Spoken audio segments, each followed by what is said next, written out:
Hello there, welcome or welcome back to my channel, or if you're new here, hi, my name is Samantha and this is my channel where I talk all about books.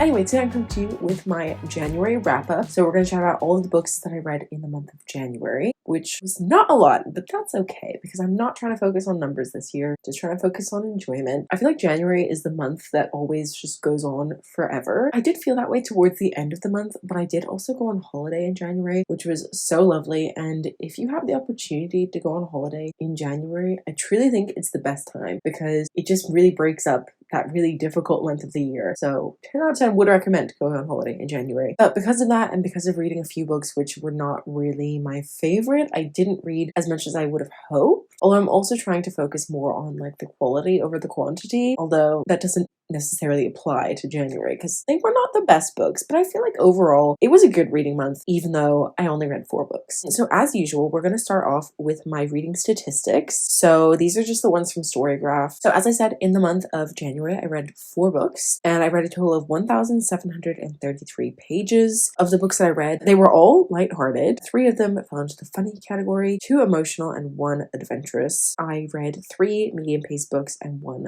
fast-paced book. All of the books fell into the 300 to 499 pages category, which is kind of a shame because I've spoken about this before, but one of my goals for the year is to try and read more longer books, but it just didn't happen in January. I also didn't read a single nonfiction book in the month. I only read fiction books, but I do have 2 nonfiction books on the go at the moment, so hopefully I'll finish both of those in February and I'll kind of stay on track for that goal. In terms of my genres, I read 3 romance books, 2 contemporary, and 1 fantasy. In terms of my format, I read 50-50 print and digital because 2 of the books I read were actually digital arcs, so I was reading them on my Kindle, and then the other 2, one of them I physically owned and one of them was from the library. My average rating for the month was 3.63, which is not too bad, although I would love to push that up to more of a 4. But yeah, I had 1 2.75, 1 3-star, 1 3.75, although I think I would change that to a 4, and 1 5. And then in terms of like the days that I read, I did in fact read every single day, which a goal of mine was to read for half an hour before bed every day in January. And I would say I did this most of the time, apart from when I was on holiday because we were going to bed much later than I normally would, and so I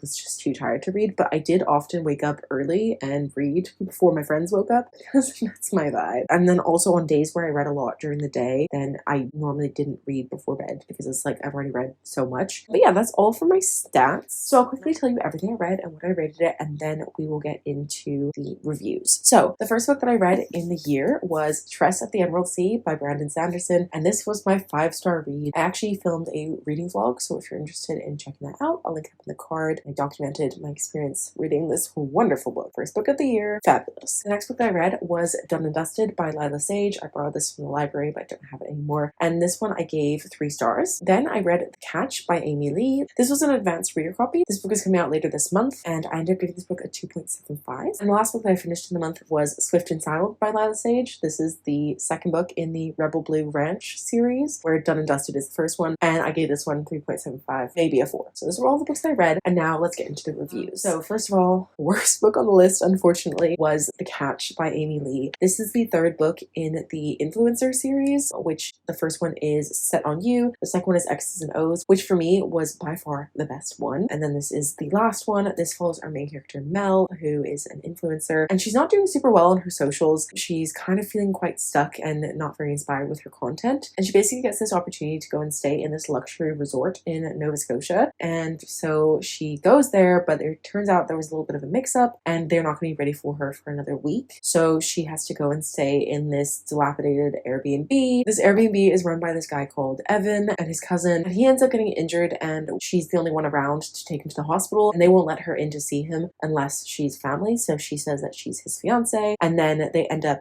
keeping this lie going. So it's like a fake engagement, enemies to lovers, grumpy sunshine, Delio, all of those tropes. And this one was so disappointing for me because I really loved X's and O's. I didn't love Set on You as much. I thought that one was just like okay. okay, but not the best. X's Nose was so great, and I thought that her books were kind of getting better as she went. However, this one, I just felt like there was no chemistry between Evan and Mel, and I also just thought that the whole setup for the fake engagement was really unbelievable. I mean, like, I always think that fake dating is unbelievable anyway, but this was like particularly dumb. Like, I think she just wanted to do that trope, but didn't really know how to make it happen. Like, I don't know, or more like she wanted the rest of the elements of the story, but she wanted to include that trope for some reason. And yeah, for me, it just didn't work. And so unfortunately, I didn't really like this one. And yeah, I gave it like a 2.5, 2.75. It wasn't awful, but it wasn't great. And I did find myself skimming it a little bit at certain parts when I was just getting way too bored. A bit disappointing, but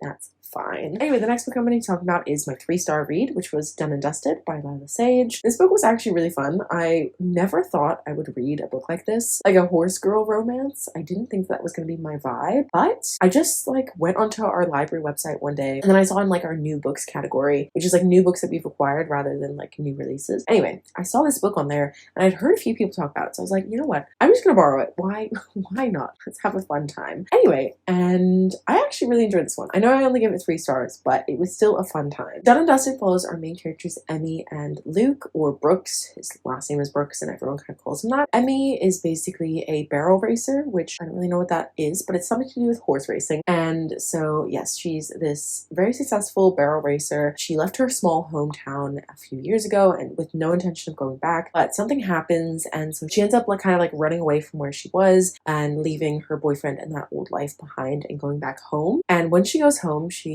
goes to the local dive bar and she runs into her brother's best friend, Brooks, who growing up she never really got on with. And Brooks is kind of known as like the town bad boy. And so they kind of get reintroduced to each other after like years apart. And there's a little bit of a spark there. And this one was really fun. Like, it was a fun time. I really enjoyed their romance. However, there were 2 reasons why I gave this 3 stars instead of a higher rating. First of all, I think that the third act conflict was resolved way too quickly. I kind of already knew what the conflict was going to be, but then it happened and it was over within like, I don't know, 5 pages, I want to say. Like, it was resolved really quickly, and I think as much as I hate a third act conflict, I think if you're going to include it, you have to give it a little bit of time to really kind of make an impact. I mean, obviously we know where the story's going to go anyway, but you know, if you're going to do it, at least do it right. So yeah, I thought the third act conflict was a little bit underdeveloped. And the second reason why I knocked it down was because I did not really like the smut scenes in this one. Some were better than others, but there was just the use of a specific word, which I personally don't use, and I don't like it being used, especially in this context. So yeah, I didn't enjoy that aspect. It was kind of like an ick for me. The rest of it was a fun time, and I actually really enjoyed it. I would still recommend it, even though I gave it 3 stars, but I would recommend it purely so that you go and read the second book when it comes out in March, which was Swift and Saddled. This follows our main character, Ada, who's like an interior designer slash project manager kind of gal. She basically renovates buildings, and so Ada is contracted by Wes, who is one of Emmy's older brothers, and Wes contracts her to renovate one of the buildings on the ranch. So Ada comes to Meadowlark, which is the name of the town, and she goes to the dive bar, and when she's there, she meets this sexy stranger. She's like, oh,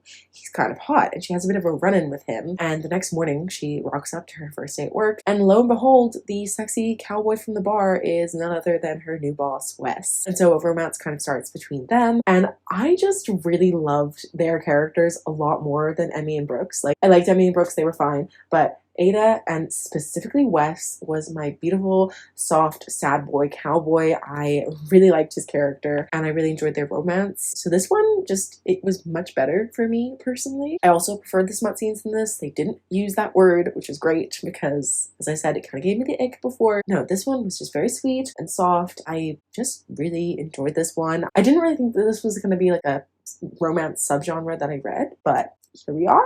Am I excited for book number 3? Absolutely. And I think there might be a 4th one as well. We're definitely getting 3, but I have a feeling that there was another romance that was going to be introduced, and it would be like a second chance romance, but I'm not sure. We'll see. I think it could happen. Loved that one. As I said, I also read Tress at the Emerald Sea, and I gave this 5 stars, but I did actually do a full dedicated reading vlog to this book, so I'm not going to go over it again, but just know, like, this is the most fun, cozy fantasy. It's full of adventure, and it's very romantic without being a romance, and I loved pretty much every minute of it. Love it. But go watch that vlog if you want to learn more about this book and my full thoughts, but 10 out of 10 would recommend. Also, it's stunning. It's so beautiful. But yeah, those were all the books that I read in the month of January. Please let me know what you read down below. I would love to know. Please give me some recommendations. If you have any horse girl romances which you think I'm gonna enjoy, let me know, because apparently this is a subgenre that I enjoy. We'll see. Maybe it's just this one series and maybe it's just a phase, but we'll see. But yeah, that is all that I have for this video, so thank you so much for watching. I hope you liked it. If you did, please give a thumbs up. If you're new here, feel free to subscribe down below, and if you made it all the way to the end of this video, please leave me like the horse emoji or the cowboy emoji